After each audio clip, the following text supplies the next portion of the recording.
Assalamualaikum warahmatullahi wabarakatuh. Selamat pagi anak-anakku, selamat pagi dan semangat pagi.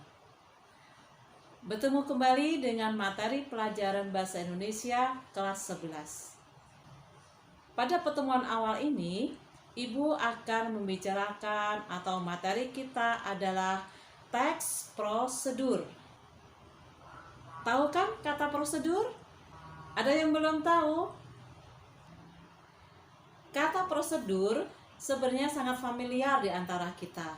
Setiap kita akan melakukan sesuatu, pasti ada prosedurnya. Oke, anak-anakku, kita mulai pembelajaran teks prosedur ini, yaitu tentang yang pertama adalah definisi dari prosedur itu sendiri. Yang kedua adalah tujuan dari teks prosedur. Yang ketiga yaitu ciri-ciri teks prosedur. Yang keempat adalah kaidah kebahasaan teks prosedur.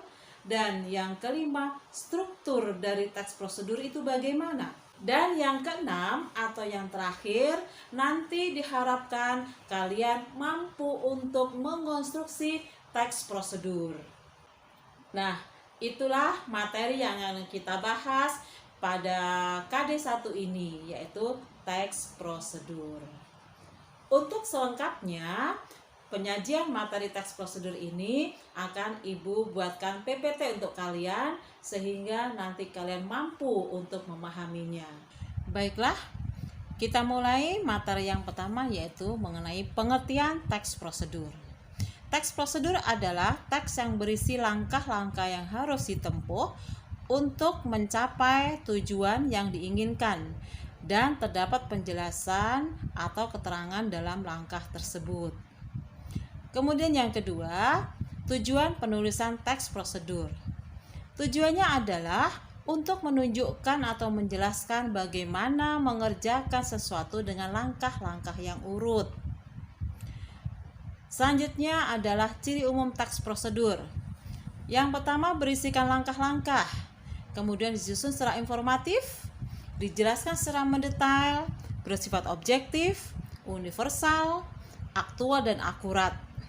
Berisi langkah berkelanjutan dengan penjelasan, kemudian menggunakan syarat pilihan, dan yang terakhir adalah bersifat logis. Ciri kebahasan teks prosedur kompleks, yang pertama berisi konjungsi temporal. Yang kedua, memakai kata kerja imperatif atau kalimat perintah. Yang ketiga, memakai verba material dan tingkah laku. Kemudian berisi partisipan, yaitu manusia.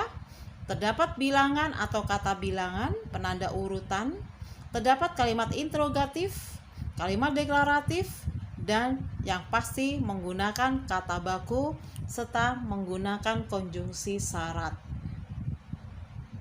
Selanjutnya, struktur teks prosedur.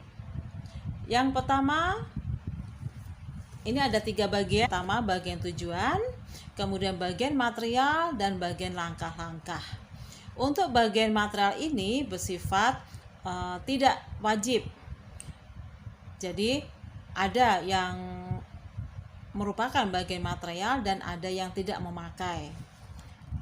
Selanjutnya adalah macam-macam teks prosedur. Ada 3 macam. Yang pertama teks prosedur sederhana, kemudian yang kompleks, dan prosedur protokoler. Untuk prosedur protokol ini berbeda dengan yang lain. Kalau prosedur kompleks atau prosedur sederhana itu langkah-langkahnya harus urut. Sedangkan kalau prosedur protokol tidak harus urut, tetapi hasil akhirnya tetap sama.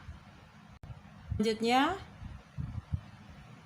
adalah contoh-contoh yang Ibu berikan. Nah, itu adalah contoh-contoh dalam menulis teks prosedur kompleks. Nah, untuk itu kalian silakan membacanya, dan untuk lebih jelasnya nanti kalian bisa bertanya, bisa lewat di grup atau japri kepada Ibu. Sekian, terima kasih. Wassalamualaikum warahmatullahi wabarakatuh.